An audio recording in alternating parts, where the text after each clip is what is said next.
Inegwababa. Like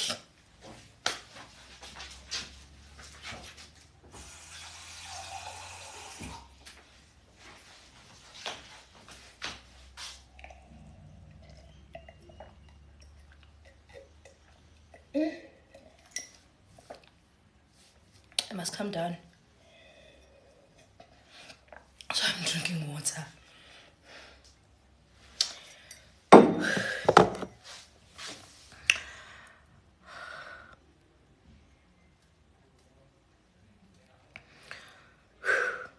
Sanmanan. Hey, get she's.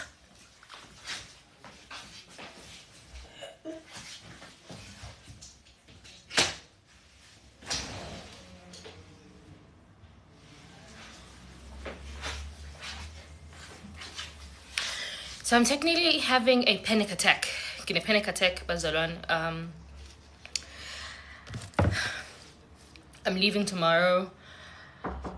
Okay. Something. See, restricted the live. Yeah, why is my life restricted? Ninjan Pedram? Ninjan Pedram? Yeah, Pilanas. Okay. Where born and Linda in show? Hele, yabo. Ngoba samba kusasa.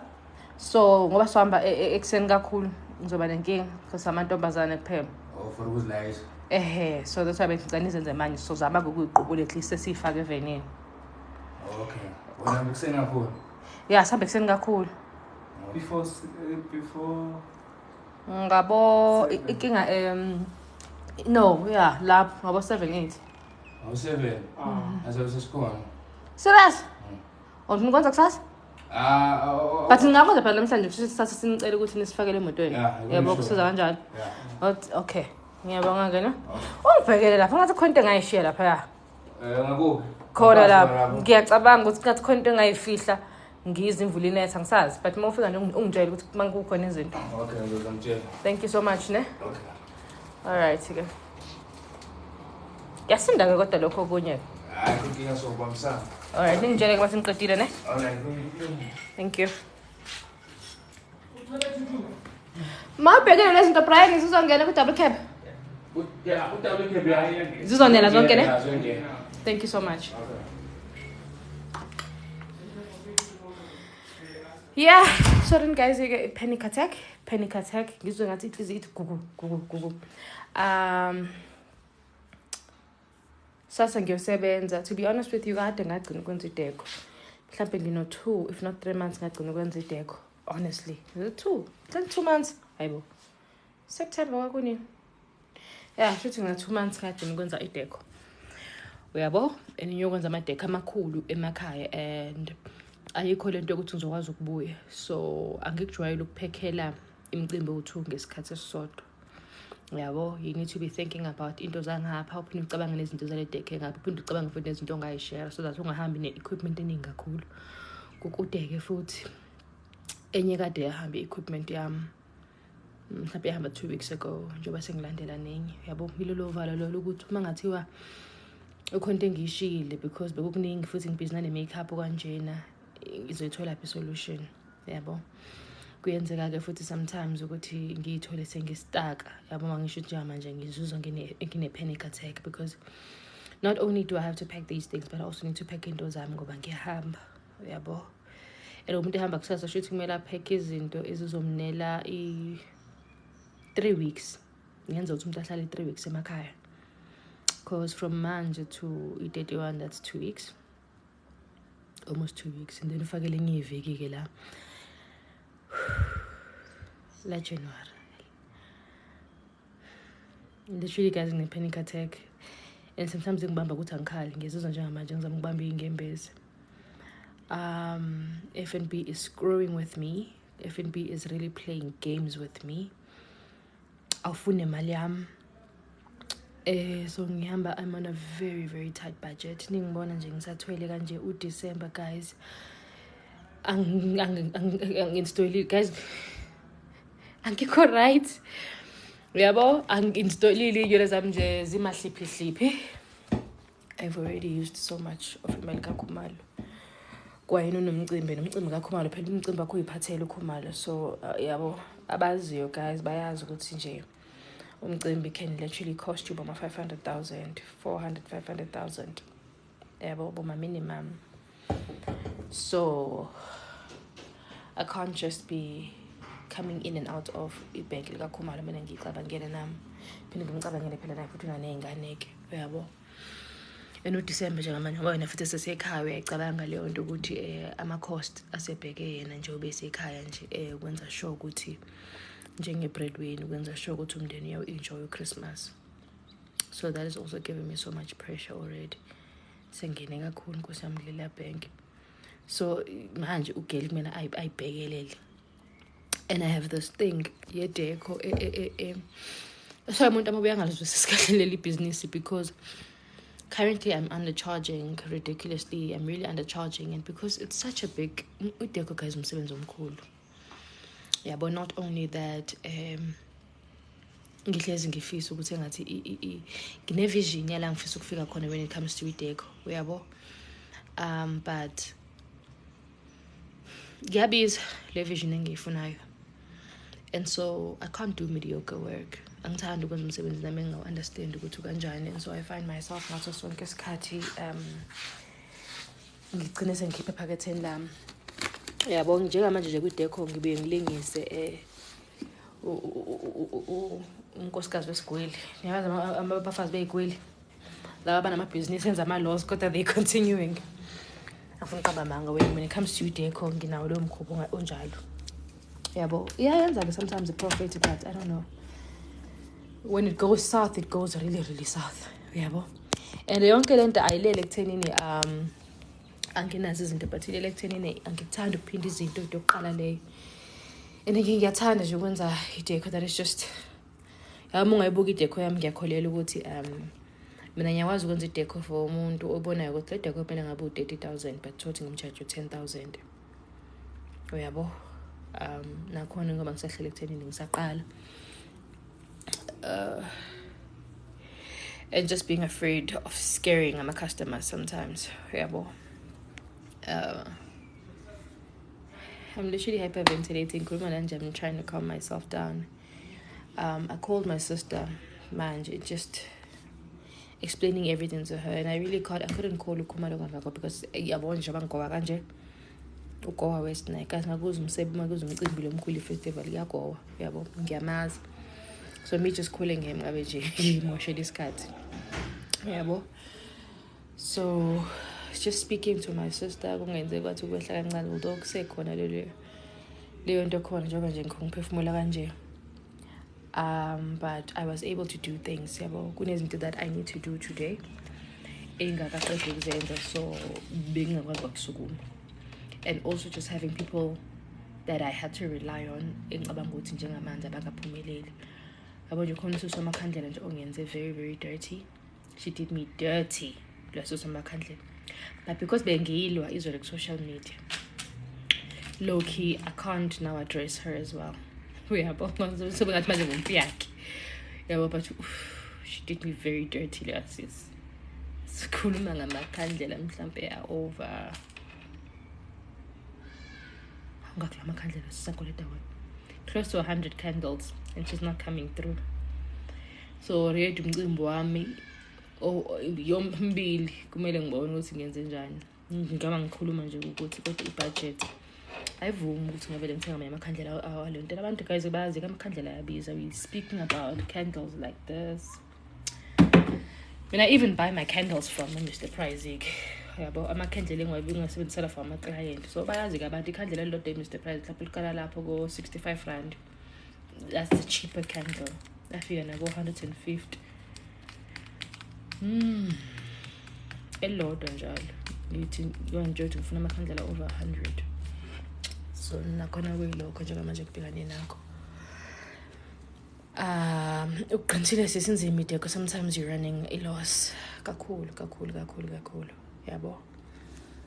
And kunzima kana nokupenetrate the pricier market, especially mufana nami umuntu ohlezi esendlini uyabo. I think you should do BNB because ideco sisi I've been there. Iyadlana worse transportation. Lalela. Ungayikhulumi ke transportation. Because I'm anginalo i-truck. Guys, I did a quotation for i-truck. Le deco. Langiqagela ukuthi bangi-charge imali. Ukuya la eMnambithi 40,000 rand. That's one trip. 40,000 rand and angidlala. Imagine. Attend laba bantu. Okay, ngiyeza. Bangehlisele so kumele ngibabonge. Just ukuthi bangehlisele into zami Seniqedile? Oh, kukhona lapha? Kungenalo. Ngiyabonga. Oh, futhi ngagcina ngithathile. Bongela kakhulu ne? Futhi ngibona kusasa ke.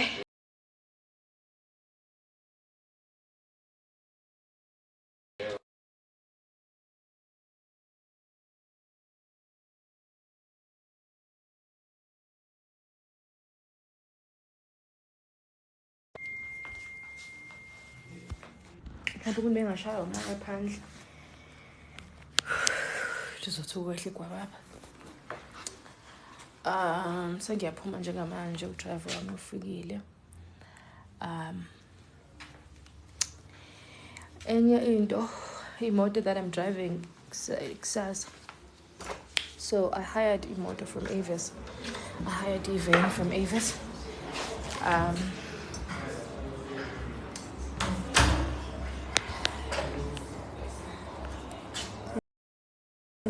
Yeah, so I hired a van from Avis. Yes, guys, mangabe unaleyo gwababa lelo.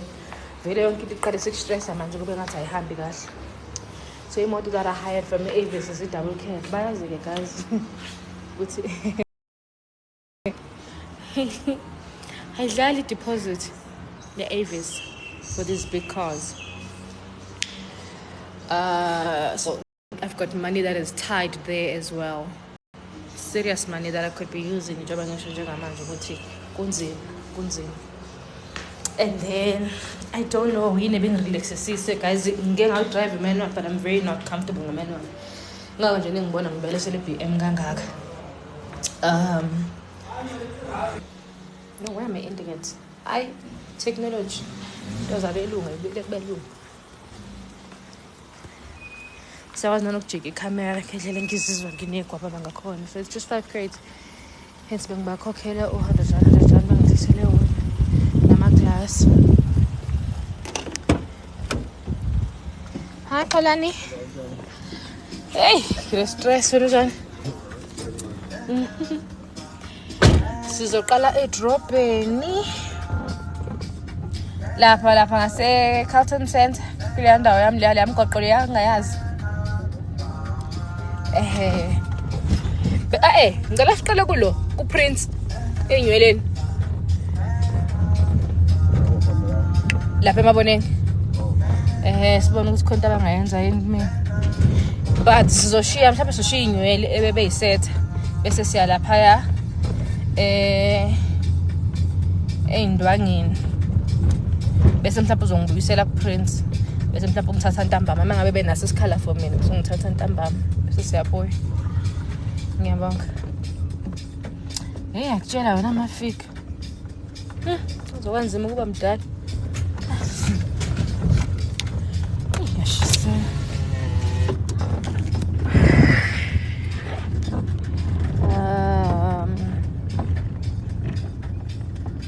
Umthakathi la ekhaya abakathakathi namanje. Mhlawumbe ngoba nje bangasazi ukuphefumula nje sazi mhlawumbe yikho lokho. But ke asimazi mama ukuthi ushonephi. But i-moderator yami actually yazi ngithe mangicheck izolo my moderator she blocked her. Moderator yami imblockile. And she was very unremorseful. Futhi umblockhe ngenkathi engibuza ukuthi ngibuzile la izanele izolo ukuthi ayibona sifa umblockanga kanje. Futhi wamblocka ngaleso sikhathi kanti khona i-text message ebeseyisendile igela mina i-DM ebeseyisendile. She was very not remorseful but ngibonile izolo ukuthi ngiqede can I just give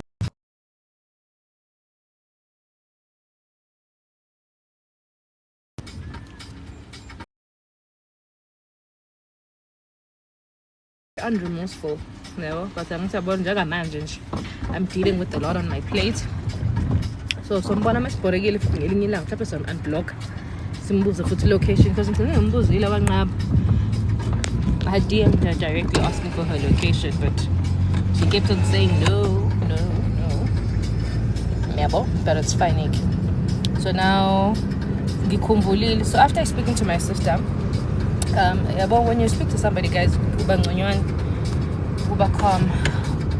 She suggested a few things that I executed immediately. From there, I remembered what's I think I've got free installs to print, so I'm using a print for a lot of things. So rather than me wanting this Stylebank phone, the lady charged me 3.7 for a frontal pony, and then she wanted 300 rand on the side for transport, which means she was charging me 4,000 rand. And if it's nginjalo nje ngiyashesha ukushiselwa yabo, it would be a serious waste. Mhlawumbe into engizohlala nayo maximum in a week, 1 week, 4,000. So we need to pivot basho kanjalo abantu and find a cheaper alternative. Mase ngikhumbula ukuthi uPrince uyangikweleta mina, so I'm gonna go ngibone ukuthi hopefully akekho busy ke kangakho. If he's not busy ngizoyishiya if yami beqale beyiwasha. And then yabo sengikhohlala ama-coins ami ngikhuluma nani indlela bengizizwa nginephika ngakhona ngithola ama-coins amaninganyana endleni yami. So I was just like ngizopha abantu, you know. Sometimes it's just my way of asking God to step in when I feel engathi I'm currently overwhelmed.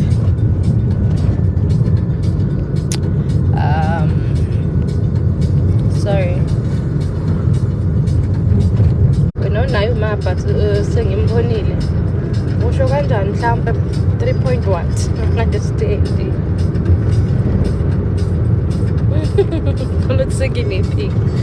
no ngiyazi I've got performance anxiety. It's just performance anxiety, and it was overwhelming because a lot of people are playing with my money. FNB is playing with my money. He is also playing. Sent me email, I withdraw. I had to withdraw from my shares as well. Sibona ukuthi yipho zovela kuqala, so bebethe bazokhokha ngo-4, but ngiyabazi bangagcina sebekhokha kusasa kanti kusasa manje ngihamba. But iphike elikhulu kakhulu ileli livela ngo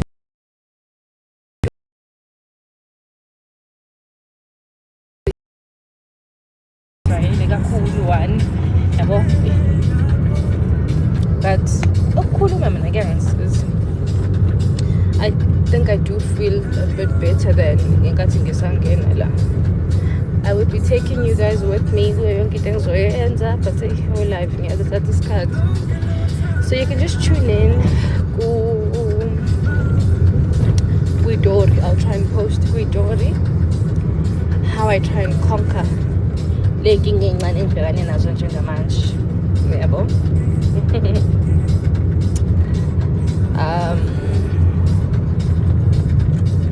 ngizoprocessa umntwana wami ngicela uwaphe mina ngikuphe ini.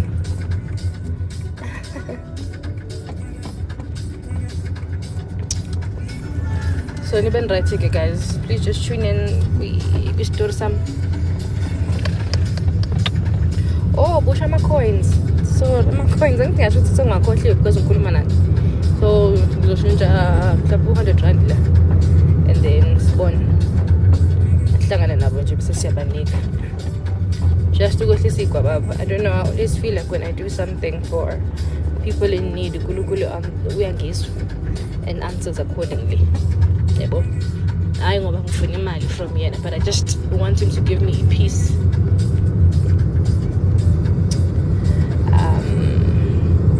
Manje ke ngawukho ke duze yabo. That's the problem. Ngizobe ngise-Durban njengoba nawazile nje ama-location ami. Ngizobe ngisemabonengi somewhere ngase-Carlton Center nje yabo. Ngiyazi le mgwaqo leya right.